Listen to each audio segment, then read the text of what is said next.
Y nos vamos de esta historia de la pirámide ganadera al proceso de paz con el ELN. Porque como lo comentábamos ayer de la mano de Valeria, las conclusiones que se han obtenido, que se han dado respecto a los alcances del cese al fuego bilateral acordado con el ELN, pues generan ciertas inquietudes o incertidumbre, sobre todo cuando se habla de la realidad del secuestro y de la extorsión. Hay una versión desde el ELN que dice que para ellos no quedó acordado que se pueda cesar ese tipo de delitos en el marco del cese bilateral, mientras que voces desde la orilla negociadora, como la de José Félix Laforí, dice que eso sí está incluido, no de manera explícita, sino por cuenta de uno de los puntos de lo acordado, y es la inclusión del derecho internacional humanitario. ¿Cuál es la realidad? Pues está con nosotros el jefe negociador del gobierno, Oti Patiño, para darnos las respectivas claridades sobre ese punto. Don Oti, gracias por acompañarnos en la W. Muy buenos días. Buenos días a ti, a toda la mesa y desde luego a todos los oyentes. Bueno, ¿cuál es la verdad? El ELN, una vez arranque el cese al fuego bilateral, ¿no volverá a secuestrar, no volverá a extorsionar? ¿Está el compromiso? Está la obligación que está determinada por el cumplimiento del DIH, el Derecho Internacional Humanitario, donde el secuestro está absolutamente prohibido. Además, según la Corte Penal Internacional, es un crimen de guerra.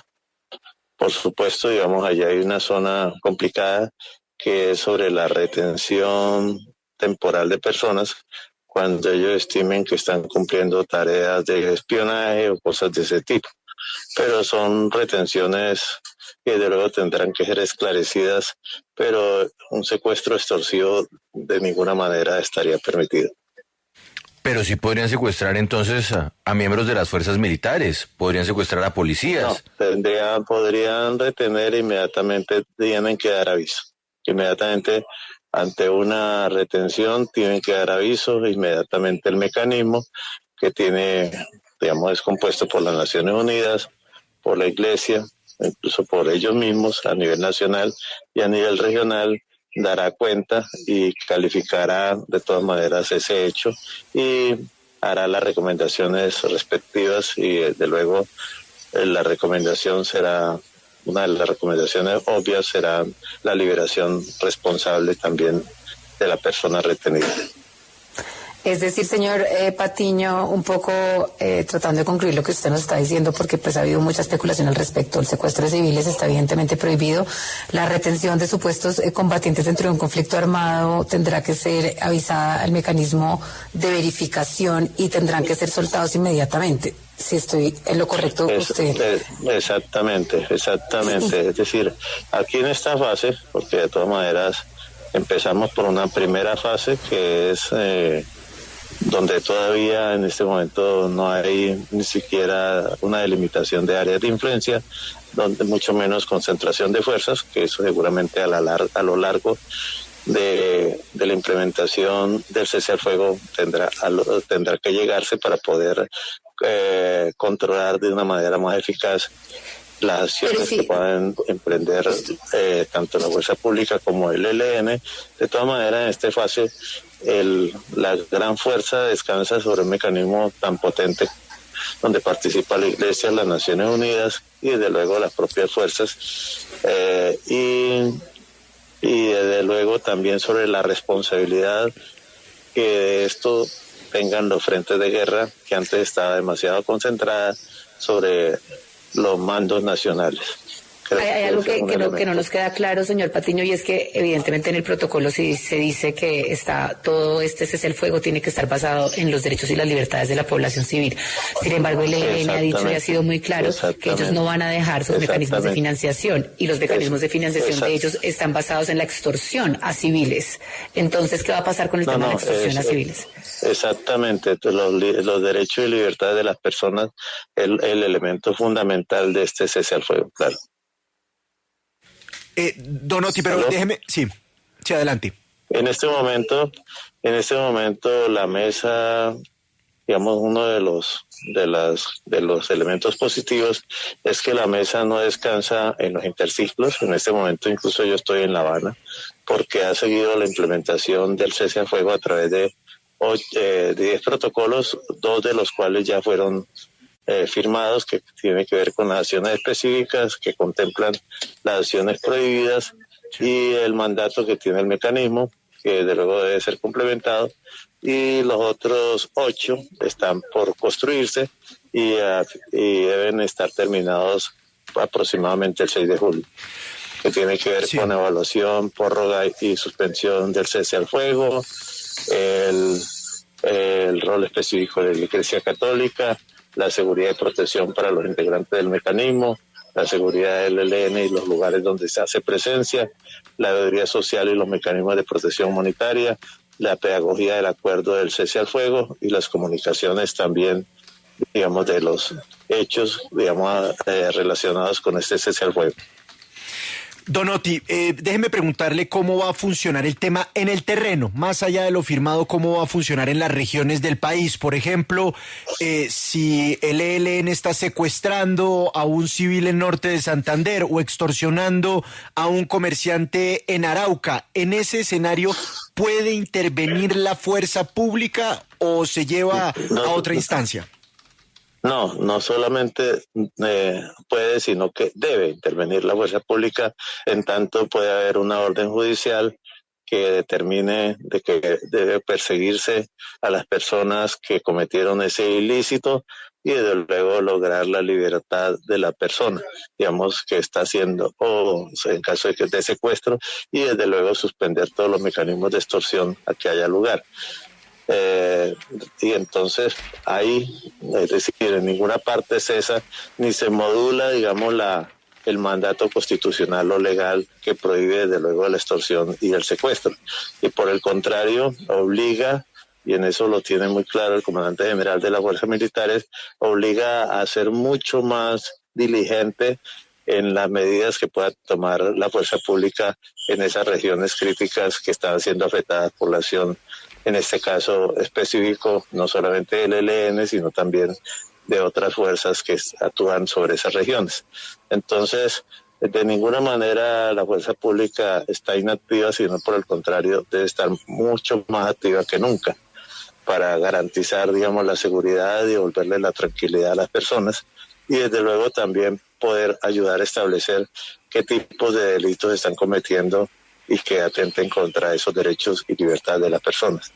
De tal manera que no hay de ninguna manera restricción, sino por el contrario, mayor obligatoriedad a la acción de la fuerza pública, desde luego con una comunicación inmediata que debe establecerse al mecanismo, pero sin que ello implique una sustitución o un mandato del mecanismo, porque el mecanismo simplemente recomienda, pero desde luego la fuerza pública debe comunicar que está haciendo tal acción en virtud de tal o cual denuncia que se ha presentado, hecha por un ciudadano, y una orden judicial establecida a través de un fiscal o de un juez.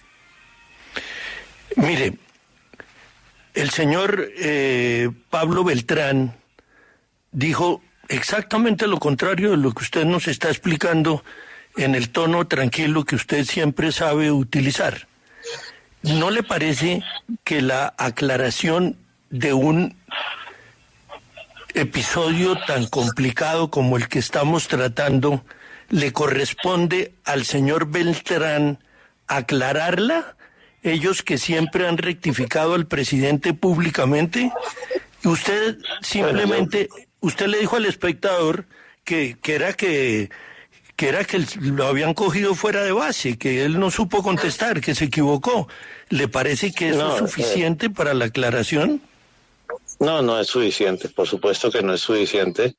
Beltrán está muy angustiado, desde luego, por el tema de las finanzas y por las dificultades que ellos tienen para solucionar, porque él sabe que en esta gradualidad y en este hecho de un cese al fuego que aparentemente solamente contempla la cesación de acciones ofensivas por parte de las distintas fuerzas, también el espíritu de cese al fuego y la protección de toda la población civil. Él sabe eso y sabe que eso en el fondo lo que está es prohibiendo acciones como la extorsión, el secuestro y lo que ellos llaman acciones que impiden, digamos, el cobro de tributación, que ellos llaman a sus fuerzas. Entonces estaba muy angustiado con ese tema, lo ha manifestado de alguna manera y esa angustia la reflejó luego cuando le preguntaron sobre ese tema.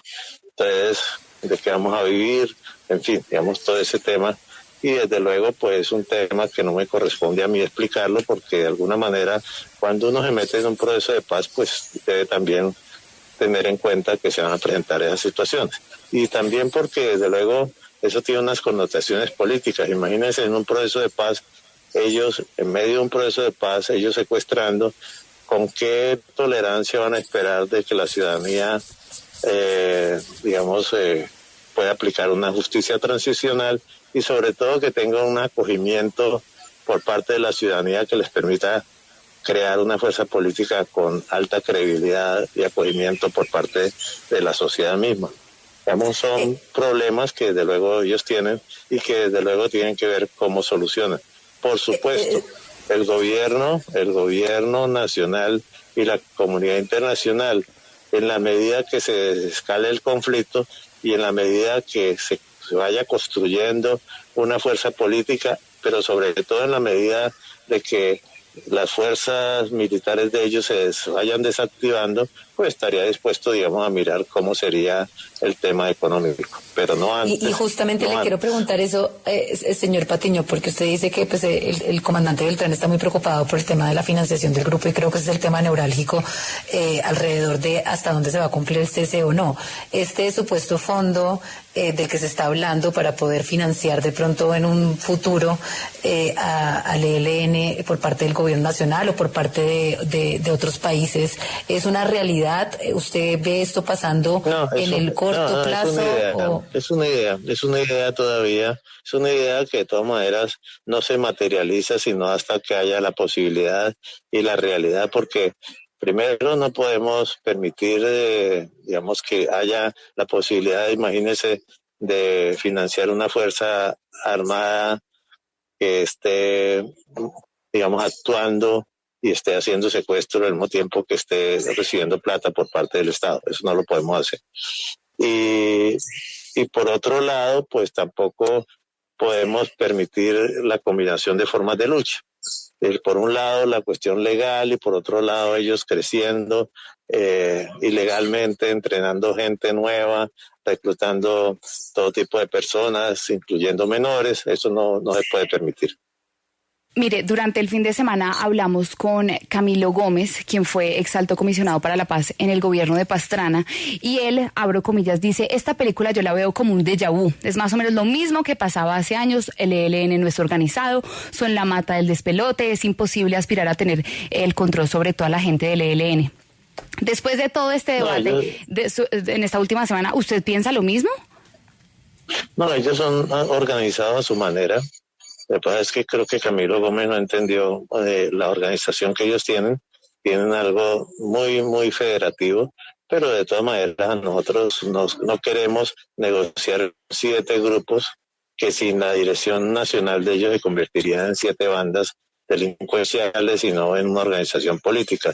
Lo que le da sentido político es justamente que tienen un COSE, que tienen una dirección nacional, porque sin ello serían 7 bandas, cada una, digamos, a su azar. En este momento, justamente, muchos de las personas que componen la Dirección Nacional están explicándole a los distintos frentes el alcance de este cese al fuego y las limitaciones que para ellos tienen el cese al fuego. Y eso es muy importante para que cuando el comando de ellos, el comando central de ellos, o la Dirección Nacional, o el comandante general de la orden, el 6 de julio, sea una orden cumplible. Casi no puedo decir la palabra cumplible. Bueno, entonces en ese momento se está desarrollando ese elemento pedagógico para que ellos entiendan perfectamente de qué se trata el cese al fuego y sus alcances y también sus posibles desarrollos. Porque durante estos 6 meses el cese al fuego no solamente tiene que cumplirse, sino que tiene que profundizarse. Y esa profundidad tiene que ver con evitar incidentes que se desencadenen a través justamente de violaciones, no solamente al VIH, sino de otras acciones que, sin ser violaciones al VIH, también obliguen a la fuerza pública a desatar persecuciones contra ellos. Sí. Por ejemplo, robo de ganado. Pues no es una violación del VIH, exactamente.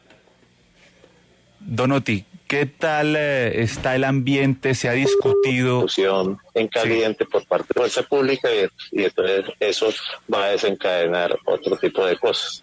Donotti, ya en la mesa se ha discutido la posibilidad de que el ELN sea ingresado a la Jurisdicción Especial para la Paz. ¿Cómo está el ambiente con respecto a esta eventual propuesta de sometimiento transicional? Este tema, digamos, está más adelante, tiene que ver mucho con el tema. Nosotros estamos abocando en los 3 primeros puntos y nos estamos metiendo en el 5º punto, que es el cese al fuego. Nos saltamos porque sin empezar a trabajar el cese al fuego era imposible desarrollar los 3 primeros. Hay que ver la agenda como algo global, no solamente como algo que se sucedan unos puntos sobre otros, y en el próximo ciclo seguramente se abordará el tema de las víctimas y desde luego otros temas que tienen que ver con el fin del conflicto y que tienen que estar muy relacionados con la conversión del ELN de fuerza guerrillera en una fuerza política, y ahí tienen cabida todo lo que tiene que ver con la posibilidad de ellos hacer políticas sin armas, solucionar los problemas jurídicos que tengan pendientes, y en fin, digamos, la aplicación de justicia transicional, en fin, todo lo que tenga que ver con la normalización jurídica de los componentes. Ojalá, sería lo deseable que empezando por sus máximos dirigentes puedan empezar a hacer política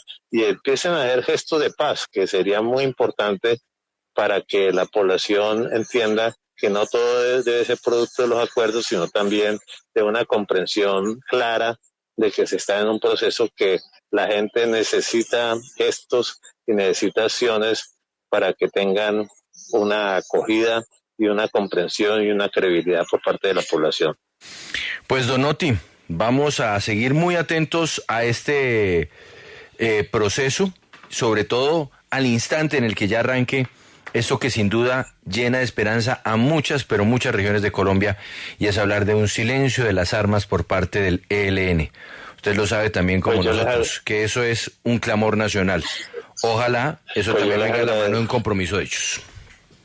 Yo les agradezco mucho este seguimiento, la comprensión misma de lo que está ocurriendo, porque sin esos elementos de los medios de comunicación y de la opinión pública, pues esto no sería posible, sobre todo porque nosotros hemos aspirado a que estas negociaciones se trasladen cuanto antes a Colombia, y la lejanía de esto pues da mucho lugar a especulaciones, pero en este momento ya el solo hecho de que vaya a haber un cese al fuego y de que vaya a haber un mecanismo que va a funcionar en Colombia también genera una aproximación, y que el ELN vaya a designar una persona que esté de la dirección nacional de ellos, que esté también representándolos en ese mecanismo. Eso es muy importante.